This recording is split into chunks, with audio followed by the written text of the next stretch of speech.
Horton, and Carl is the Regional Manager of Player Development with the Ontario Soccer Association. Again, thanks for joining us. Hopefully you enjoyed tonight's webinar. There will be an opportunity during the webinar to ask questions, and we do invite you to ask questions. Down on the right-hand side towards the bottom, you'll see a box titled Questions. And if you wanted to ask questions, please feel free to do so using that question box. We will answer questions as best we can. I will answer the questions as Carl is conducting the webinar. If we don't get to your question, we will post those unanswered questions on our OSA website. So thanks again. This is webinar number 6 of a series of 9. So following tonight, we'll have a couple more to go that are scheduled. Hopefully we'll add a few more before the end of the year. They're going well so far. We're having very good feedback and a good response. And some people we know have joined us for all 6, and many others have joined us for lots of the webinars. So thanks again for joining us. Hopefully you'll enjoy it. And on that, I'll hand over to Carl Horton. It's all yours, Carl. Thanks, Bobby, and good evening to everybody. My name is Carl Horton. I'm the Regional Manager for the Grassroots Player Development at the Ontario Soccer Association.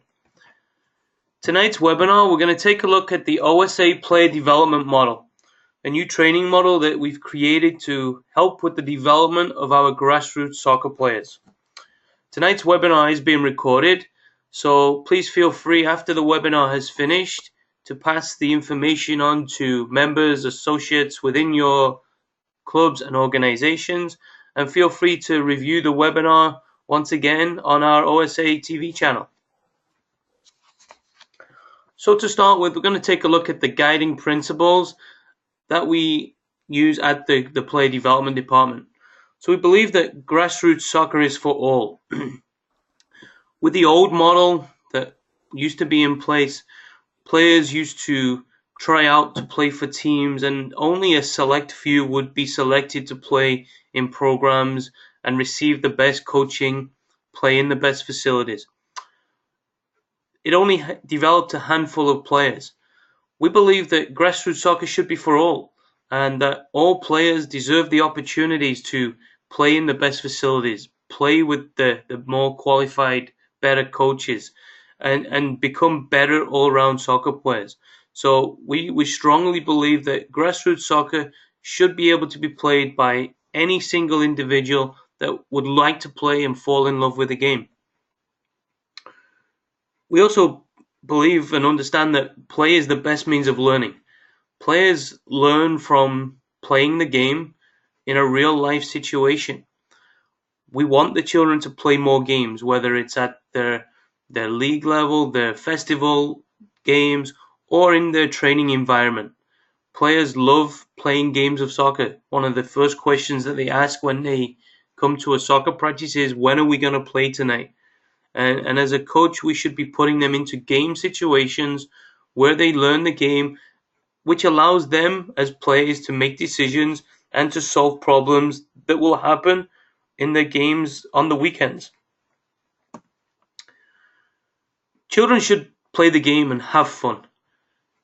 Part of playing grassroots soccer, one of the biggest reasons children actually play the game is to have fun.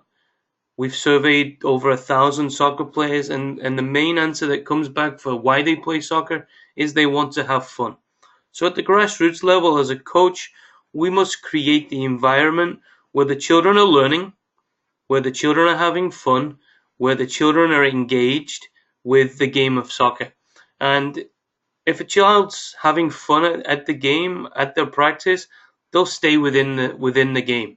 They'll fall in love with the game, and we can look at creating soccer players who will play soccer for life.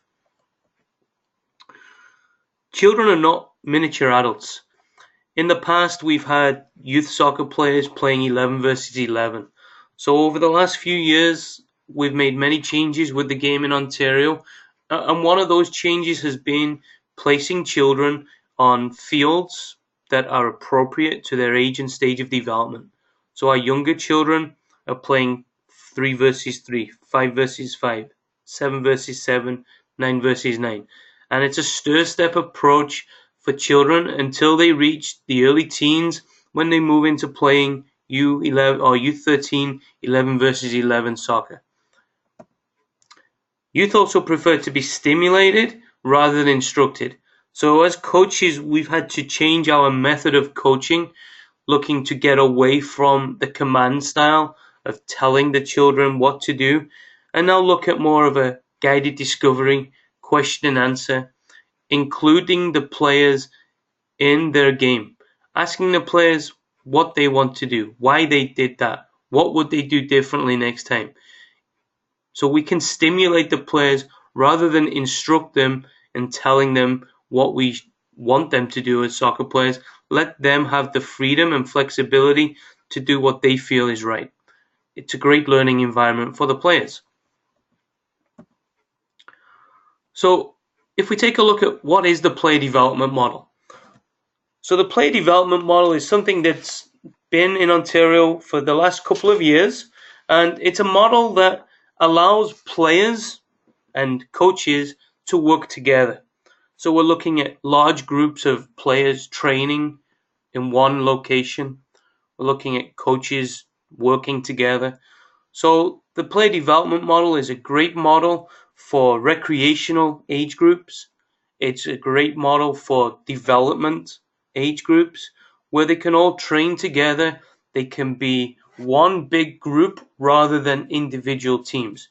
And by children playing and coaches training together, we build a bigger social network. We allow children to meet more people. We allow more coaches to work together, meet more coaches. And we also allow coaches and players to work with each other. So it's a great model which encompasses large groups of coaches and players working together. We look at station work. We look at the children going from a game to an activity to a game. Children are going from short stations where they're involved in an activity to a game activity where they're now able to bring in the skills that they've just learned in that technique activity into the game. And again, it's more of a street soccer, allowing the children to have freedom as they play. And as a coach, we're there to facilitate. We're there to ensure that the players are in a safe environment. Again, everyone's together in one location. The stations are quick. They're short stations which cater to a child's attention span. It keeps the children engaged and it keeps the children motivated.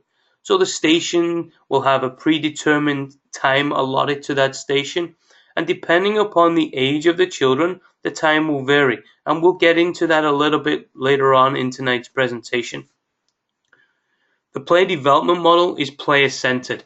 Every individual is looked after in a different way. We look to cater each activity, each game to each individual's needs. So we're getting away from the team environment to more individual player development, having boys and girls play together, increase their social activity, allow them to meet new friends, and just allow them to have a better soccer experience. It's an excellent model for player pools where we have game day rosters now. So with the flexibility of game day rosters, players are moving from game day roster to game day roster. With the player pool, all coaches get to work with all different players. So now when little Billy's going to work with Coach Bobby next weekend, he's had some experience of working with Coach Bobby and he's enjoying going to play in that environment.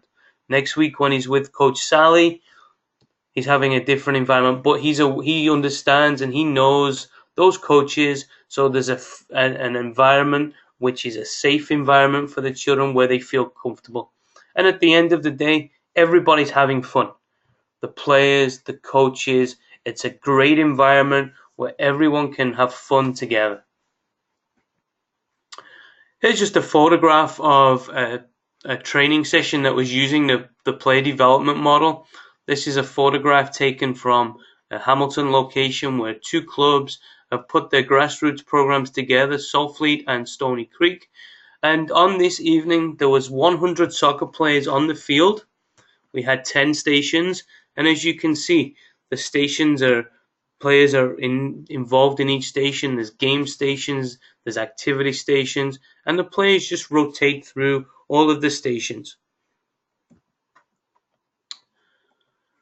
So the OSA player development model, it can vary depending upon the amount of players that you have at your training session, the amount of coaches and the amount of volunteers that you have within your group, and the space that you have available. So we're going to take a look at some examples of how the model can vary. The model is very flexible and it can cater to small groups, and it can also cater to large groups, cater to groups up to 300 children playing on one soccer field, which again we'll talk about later on. So here's a model of a group may only have 8 players in their team. They have one coach. The training session is going to last for 45 minutes, and they have a space of 30 by 30 that they can work in. So this group of players only has a small area. They don't have the luxury of having a full field. So in that 30 by 30 area, the first station that the coach could set up is just a simple individual ball work session. The children are out there getting their bodies warm, getting touches of the soccer ball. That activity can last for 9 minutes. After 9 minutes, the children will grab a quick water break, maybe 30 seconds, whilst the coach sets up activity or station number 2, which takes them into a small-sided game. The small-sided game could be a 4 versus 4 game to 4 goals. So with this setup, all the coach has to do is place 1 goal in each corner of the field. The children come back, he or she places them into 2 teams, and the game is live. So they've had very little downtime. They've moved from an activity to a game. 20 minutes later, the session is now moving on, and they're now into activity 3. After activity 2, again, they've gone to grab a 30-second drink to rehydrate, and now they're coming back and they're going to play a 1 versus 1 attacking game to a target ball in the same area. So nothing has to change with that setup that the coach already has in place. After 9 minutes, again, the players have been active, they've had fun, they've done some learning, they've used their own minds to problem solve and find decisions to the problems that the coach has set them. And now to finish off the session, they're going to finish with a 4 versus 4 to 2 goals using the retreat line. So it's an environment where the children are playing the game, everything's game realistic, and now the coach has used up his or her 45-minute training session, and now the children have been active, there's been very little downtime, they've had a mixture of activity as well as small-sided games, and there's been learning done within the environment. The children have had lots of fun. The second example is for a U8 development pool of players. This training session has 60 minutes allotted to that, which is in line with our development matrix, and the team or the group of players has 40 players in attendance. With the 40 players in attendance, they have a total number of 4 coaches that are available to help with the session. In this situation, we could look to have a warm-up which will last for 10 minutes. So the players will go off to each individual station and they'll do a ball-specific warm-up for 10 minutes. After 10 minutes, they'll have 2 minutes to transition to the next activity or game, which will now give the coach 2 minutes to explain to the players what their activity or game will look like. Maybe they can get a quick demonstration in there, and then the children will play for 8 minutes at that activity or at that small-sided game. After 8 minutes, the children will rotate through to the next station, so all 4 stations are working at the same time. Children will rotate, and again they have 2 minutes to rotate to the next station and for the coach to explain his or her activity. When the children rotate, the coach stays at the same station. So the coach is responsible for that same activity or that same game for the full 60 minutes.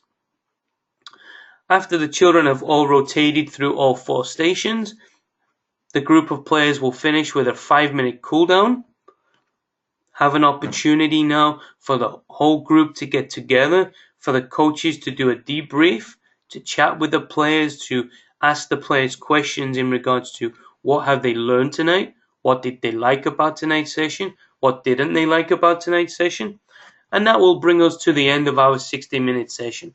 So we've had a total of 57 minutes of physical activity, very little downtime, and now the children can move on to the next activity, whether it's basketball or gymnastics, or they can go home and spend some family time together.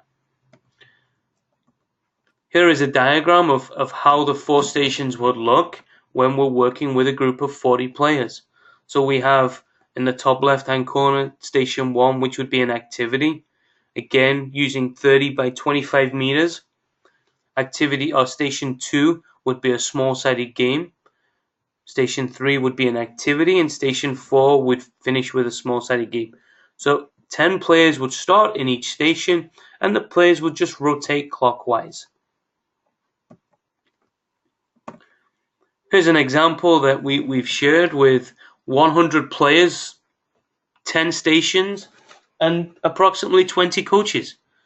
So as you can see, we have a full field being used here. We have 10 stations, and each station has a different size. So we're looking to create a little puzzle piece that we can fit together to use as much space as possible on that field without having any space wasted. We've created a safe environment. The children are going from a game to an activity to a game. And throughout the whole hour, the children get to work in the game situations, they work in different activity stations, and they also get to work and be seen by 20 different coaches. Now, for a player to be seen by 10 different or 20 different coaches, it gives them now opportunity to showcase and show their potential to every single coach. So now all these coaches get to see every player. Everyone gets to be aware of who Johnny is and who Sally is and who Jenna is. Everyone gets to see everybody through the model. So as we look at our player development model, we're also looking at the 4-corner model. Oh, I'll go back to that, sorry. The 4-corner model consists of technical, psychological, physical, social, and emotional components. Each corner of the model reflects a wide aspect of the player's development that we as coaches have to consider. In the past, we've just looked to focus mainly on the technical side of the game, missing the other 3 corners of the game, which the child needs to develop. The gradual progressive development of players is fundamental to the enjoyment, the technical competency, and the retention in the game. The 4-corner approach places the player in the center of the development process with the soccer experiences that meet the 4 key needs of the player. Although priorities will vary during the player's different ages and phases of maturity, the model provides a basic framework for coaches to work within. In addition to the 4 main components, there are a number of additional contributions from a wide range of people such as parents, teachers, schools, local clubs, other sporting associations. The model is deliberately interlinked, which means the activity in any one corner will automatically set things off in other corners. So if for example, a practice working on technique may impact the physical balance and coordination of the player, which will also produce an increase in confidence in the social and increased confidence and social aspect within the player. So we're improving the player in all 4 corners of the model.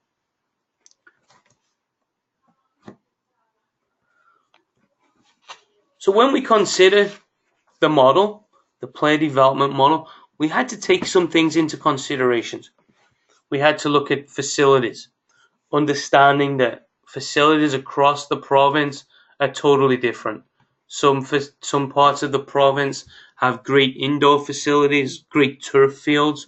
Other parts of the province don't have those facilities for their players to play in. We also have to take a look at the coaches and the volunteers and how we can create a model that works best for everybody. We also had to take a look at the club resources. Does your club have a technical director or a club head coach? Or are you a smaller club where it's volunteer run, where coaches are left to their own means and their own ways of developing the players? And we got to make sure that the player is at the center of our model. So we're going to go through all 4 of those considerations, and we're going to drill down and get a little bit deeper into each one. So with the facilities, over the past few years, we see clubs and teams training and not getting the best use out of the facilities that they have available. We see 5 versus 5 being played in a small portion of an 11 versus 11 field, having 10 players on that space and the rest of the field going to waste. So with the player development model, by having more players, more groups using one field, we get better use of our space. And by getting better use of our space, we're enabling clubs to potentially save money that can then be reallocated into different parts of their clubs. With the player development model, we can look for the clubs to organize the training location for each age group. So maybe the club administrator can organize the training session for the recreational U8 boys and girls to be training on this night at this location, and the U10s to be training at the same location on a different night. And if the club can organize that, now it takes pressure off coaches who need to go out and find their own training fields, or it now gives players and coaches opportunity to actually train on fields. In the past, some teams haven't had the opportunity to train on fields and have been looking to find pieces of green space that it's not really appropriate for soccer, but they've had to deal with those situations. With the player development model, stations can be created in a minimum space of 30 by 30, as you saw in the first model that we showed. If I'm just a group of one group of players, we can use a small area and still complete the development model. Costs will be lowered for all. Players using, or if we have 100 players using one soccer field, that cost now gets split between 100 players. So the cost per player should be lowered so that the players get better facilities. The players, the clubs don't have to spend as much dollar on facilities as they have been doing. And by using facilities, if we have everybody in one location, the equipment can stay in that one location. And again, the clubs are able to eliminate costs where they're spending on equipment. If I've got a group of U8 players and a group of U9 players, they can all use the same equipment. We just schedule the practices for a different night. The practice location stays the same and the equipment stays in that one location. So everybody gets to share and use the best equipment that the club possibly has. And that gives us a thumbs up for clubs, organizations, trying to find better facilities and working all together in one location. Considering the coaches and the volunteers. Some clubs have technical directors or club head coaches, and it would be that person's job to create the session plans and to pass those session plans down to the volunteer coaches at the recreation and the development level. If clubs do not have technical directors or club head coaches, the Ontario Soccer Association's Player Development Department has created curriculum that can be used to go hand in hand with the player development model. So that is available for download on the OSA's website. With the sessions being run by the parents or volunteers, pressure is taken away from those parents and volunteers because now the session plans have been created. In the past, coaches have had to worry about rushing home to create an hour-long session plan. Now, if the information is passed down from club technical director or volunteers within the club, it takes some pressure off those volunteers. Now, potentially, we have the opportunity to recruit more coaches because the task of coaching a recreational team has just been made easier. And we also have an opportunity to retain more coaches. By having all coaches working together in the same location, we create a collective team environment where everyone is coaching together. So now, if we have 5 coaches that will be at that field, now if one coach is not able to attend that session, the session can still go ahead. In the past, if a coach is unable to attend, potentially the session gets cancelled because there's nobody to run those sessions. But now with everyone working together, we've created a proper club within a club. People can work together and also develop. Coaches can be utilized to use their best abilities. So maybe I'm not a great soccer coach, but I'm an excellent coach who can coach physical literacy. So now instead of taking an activity that's a soccer related activity, now I'm going to use my skills as in an activity that's looking after physical literacy. So coaches can start to specialize. Volunteer coaches develop. With everyone working together, we see other coaches and the methods that they use, and potentially we can steal and we can take something from them. So as I see other coaches working, I see something that I like and I think to myself, I like what that coach just did. Next time when I'm coaching my session, I'm going to try to incorporate that into my practice. So everyone's developing. And with the player development model, we're developing more players. More players are given the opportunity to be in with our programs because we have more coaches involved. And we're creating a great teamwork environment. We often talk about players creating teamwork and working together as a team. Now we're looking at our coaches working together as a team. Coaches working together to one goal, and that goal is to develop our youth soccer players.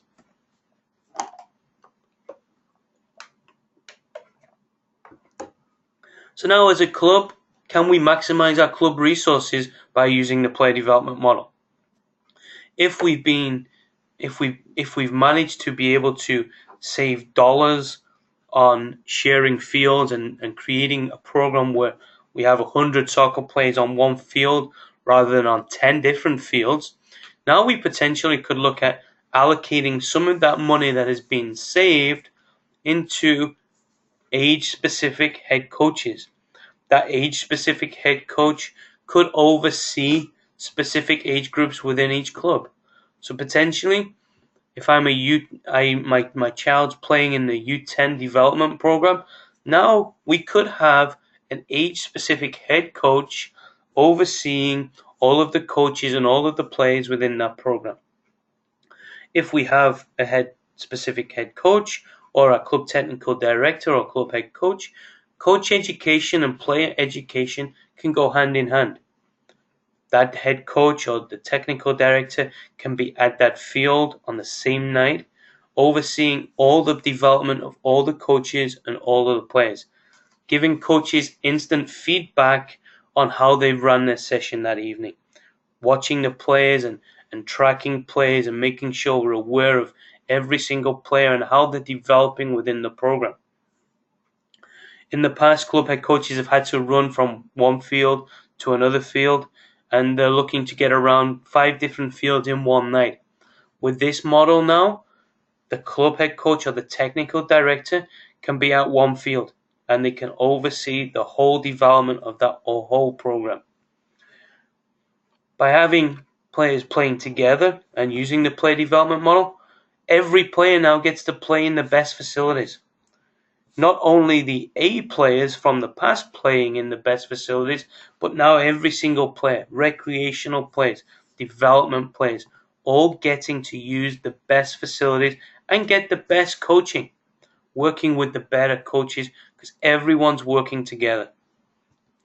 Again, as I've mentioned, less facilities needed, which means lots of money can be saved and reallocated to different portions of the club. The equipment can be kept together, which again will save the club money because we don't need to purchase as much equipment. We can just have a big base of equipment in one location and that equipment stays there. And if everyone's in the same location, we have our specific head coaches or technical directors. Everyone's working from the same curriculum. If the club don't have technical directors, we at the Ontario Soccer Association have created a curriculum which is available from the OSA website under player development resources. So there's lots available out there for every member. When considering the model and developing the model, we had to ensure that it's a player-centered model. So now we're looking to shift away from a team-centered model and going towards that player-centered model. So now when large groups of players come to the training session, we can have multi-gender, we can have boys and girls playing and training together, rather than just separating teams.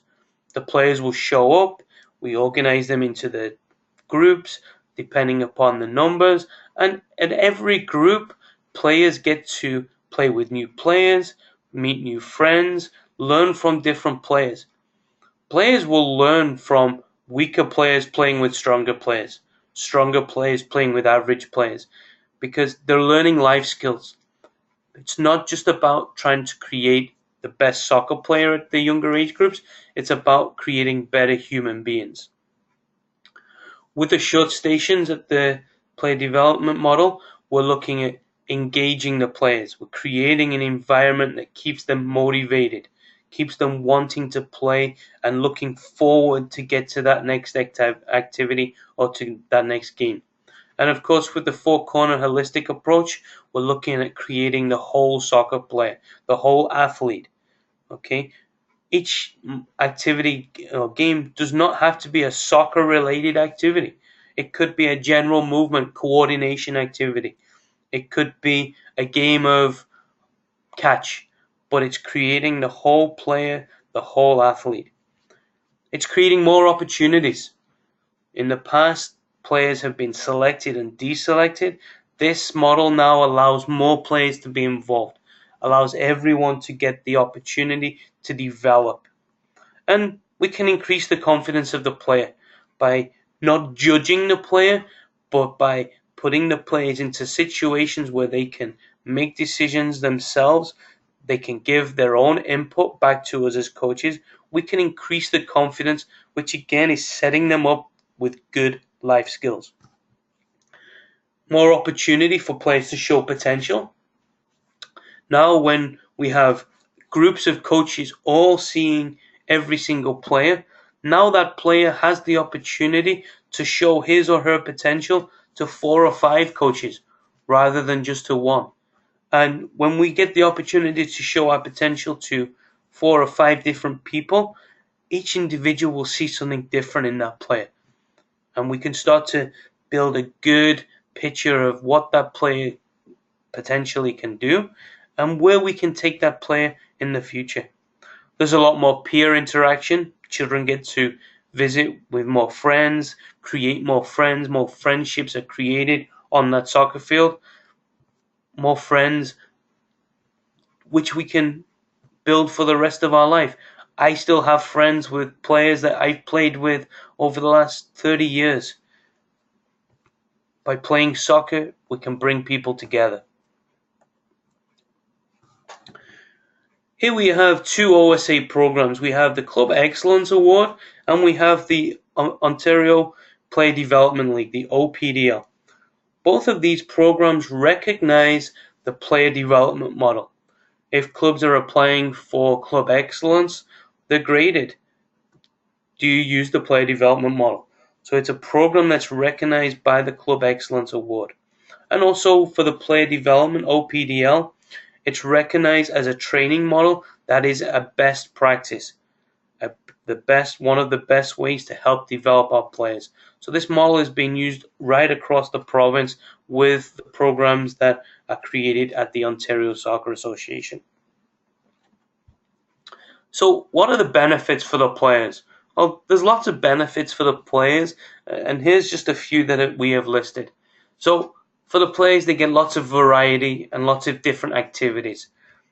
Every activity, every station is different. So they're able to move through different activities within the hour of their practice, which again keeps them engaged. They have opportunity to meet new friends. They have opportunity to play with players that they may never have played with before.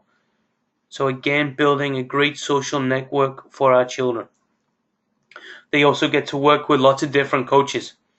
Again, learning from different coaches, coaches learning from different players. Another great environment that we've tried to create. With the model, there's very little downtime. So players are going from an activity to a game very quickly. We're not losing them. When they go for their drink, they're not messing around, they're not goofing around, they're getting a quick drink as they transition from one station to the next, and they're ready to play straight away. With the model, the children get to play the game while they learn. So we're trying to put the children into live game situations where they can learn and figure decisions out and make decisions for themselves. So as a coach, we're just standing back and we're helping facilitate the children's learning. We're looking to create an environment where the children fall in love with the game. It's vital that at the U12 and below age groups, we have our children fall in love with the game. That should be our main job. We lose too many players. 70% of players are gone from sports before the age of 13 because they're not having fun. So as a coach, can we help the children fall in love with the game and have fun? It caters to the various attention spans of children. So with the short, sharp stations, children never get the opportunity to lose attention. They're moving on to their next activity very quickly. It's a great learning environment. Children love to learn while they're playing. Children actually play the game and will learn without actually knowing they're learning. So it's another environment that we created that will help the children develop. There's also less chance of practices being cancelled due to low attendance numbers. I've seen before recreational teams, 3 players show up for a practice. When 3 players show up for a practice, there's not a lot that can happen. So the coach usually cancels that practice. Now with the player development model, if there are only 3 players from your team that have showed up, now those players can move in with other groups and can still get the activity, still participate in their soccer activity for the week, and still have the opportunity to develop. Every player has access to the best available coaching at the club, and every child is having lots of fun in the environment that we've created. What are the benefits for the coaches? Well, sessions are provided by the club technical director or club head coach, or the club age group mentor coach, or if that's not available, sessions can be provided from the OSA website. So it just takes some pressure off the volunteer coaches. It gives the coaches a great support network from working with other coaches at the session. Everyone's constantly learning. They know that their counterparts are there to support them and to give their support rather than being against them. This is my team, this is your team. Everyone's working together. As a coach, you get to work with a multitude of different players each session. Again, opportunity to see every player, an opportunity to see different players as they come through, an opportunity to keep you as a coach fresh, because maybe you're only working with the children for 7 or 8 minutes. Once those 7 or 8 minutes, you have a new group coming through, and it just keeps you fresh as a coach. There's less pressure on the coaches because you have supporting coaches around you. You have opportunity to learn from others. with constant feedback. And you also have opportunity to be mentored by more experienced and qualified coaches. If we have our club head coach or technical director overseeing these programs, every coach now can get constant feedback at every session. You also have an opportunity to help develop more children because there's more children involved with the programs, and it's a fun environment to coach in. In the past, this has been done in recreational programs, development programs, coaches workshops, and the feedback that we've received from coaches is that it's such more of a fun environment. The children are having fun, and as a coach, you feed off that, and the coaches are out there showing more energy, having a lot more fun. So why the play development model? So with the station approach, we can look to cover the 4 aspects of the game. We can look at the technique, we can look at small-sided games, we can look at general movements, and we can look at coordination. So all 4 aspects of the game can be brought out within our play development model. 4 main areas that we took a look at: maximizing the facility use, aiding coaches and volunteers, we're creating a player-centered model, and we're maximizing the club resources. So with a player-centered model, with a great learning environment, a learning focus, we're able to create a better training environment. Players will fall in love with the game. Players will learn. Players will have fun. Players will create bigger and better social networks. So we're developing the whole human being in the environment that we've created. And by developing this model, we create an integrated training environment. All the coaches, all the players having fun, everybody learning from each other, everybody working together. Here are a few resources that are available on the Ontario Soccer Association website. We've created a new page called Play Development Model, and that page is available at the following link, and that page looks at different examples of how the play development model can work, and it also has a video from the evening that we worked with the Saltfleet and Stony Creek, where they had 100 children playing on one soccer field. So we have that video available for download on our YouTube channel at that link. Also, the third link, 2 years ago, the OSA and FIFA hosted a grassroots workshop. So for 4 days, the Ontario Soccer Association had instructors in from FIFA and from the CSA. Throughout the 4 days, the final day, we brought in close to 300 children. 300 children participated in a magnificent soccer event that was hosted at the Ontario Soccer Association on one soccer field.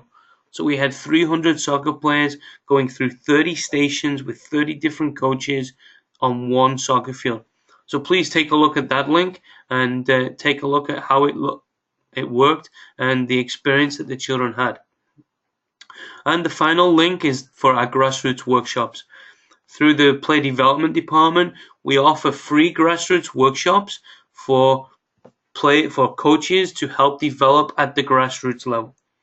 These workshops are free, so please visit the link, and if you are interested in hosting a grassroots workshop, please feel free to contact us, and we'll do our best to help facilitate this workshop and get this workshop into your district.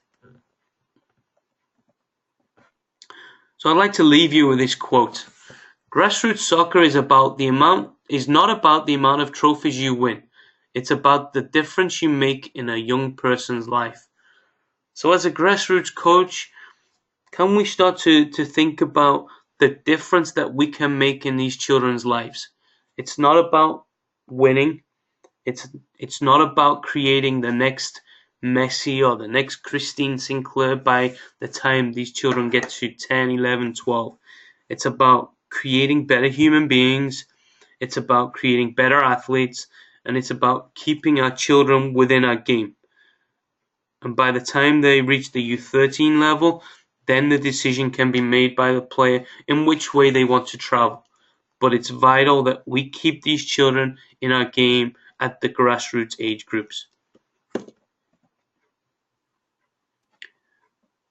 I'd like to thank you for attending this evening's webinar from myself, Carl Horton, and the Manager of Player Development, Bobby Lennox.